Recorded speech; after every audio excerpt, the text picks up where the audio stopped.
नमस्कार. दिनांक 28 एप्रिल. कथेचं शीर्षक आहे हा हा मैं सोया नहीं. एकदा गणपतराव जोशींकडे महाराज आले. रात्री तेथेच झोपले. थोड्याच वेळात घोरूही लागले. गणपतरावांचे चिरंजीव गोविंदराव यास ते पाहून नवल वाटले. महाराज महान योगी असूनही सामान्य माणसाप्रमाणे घोरतात कसे, अशी शंका येऊन या निशा सर्व भूतानाम या गीता वचनाविषयी त्यांच्या मनात संदेह उत्पन्न झाला.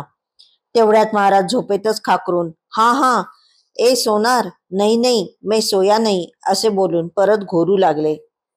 आषाढी एकादशीला देव झोपी जातात. ती त्यांची झोप 4 महिने असते. कार्तिकी एकादशीला देव जागे होतात म्हणून आषाढी एकादशीला देवशयनी म्हणतात व कार्तिकी एकादशीला प्रबोधिनी म्हणतात. माणूस आपली उपाधी देवावर लादतो. याची कारणे 2. एक, वैज्ञानिक दृष्टिकोन ठेवणे सर्वांना शक्य नसते आणि 2, देवाधर्माचा मुलामा चढवलेली कोणतीही गोष्ट विना तक्रार स्वीकारली जाते.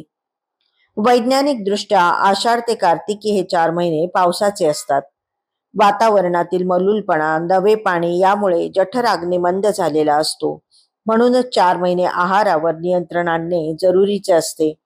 पण हे सांगूनही त्याचे गांभीर्य लोकांना कळत नाही. म्हणून या दिवसात उपास तापास व्रतवैकल्ये विपुल प्रमाणात ठेवून आरोग्य सेवेवर पडणारा ताण कमी केला जातो. या दिवसात पोटाच्या आजारांचे प्रमाणही विशेष वाढलेले दिसते. ते वैज्ञानिक, शास्त्रीय आणि देवधर्माची बंधने न पाळण्याच्या वृत्तीमुळे. देव याचा अर्थ तेज असाच आहे. हे तेज पृथ्वीवर अग्नी स्वरूपात असते. या अग्नी विस्तव स्वरूपात जसा असतो तसा जठराग्नीच्या स्वरूपातही असतो.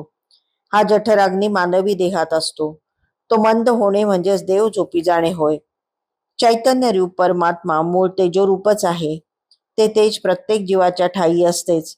ते आहे म्हणून आपण आहोत. ते झोपले म्हणून निघून गेले की आपण संपलोच. त्या चैतन्याला कसली आली आहे झोप? जेव्हा सारी दृष्टी झोपी जाते तेव्हा प्रत्येकाच्या ठायी असणारे ते तेज जागेच असते.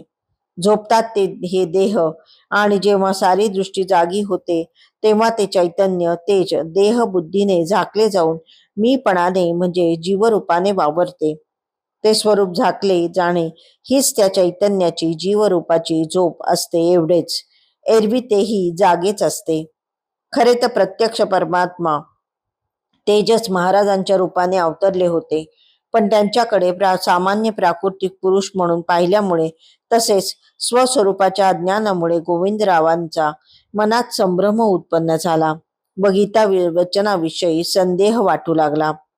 तो संभ्रमही महाराजांना तक्षणीच कळला आणि त्यांनी हा हा सोनार, नाही नाही मैं सोया नहीं असे म्हणून आपण नित्य जागृत तेजोरूप चैतन्यच आहोत याचाच प्रत्यय गोविंदरावांस दिला. त्याचीच ही गोष्ट. धन्यवाद.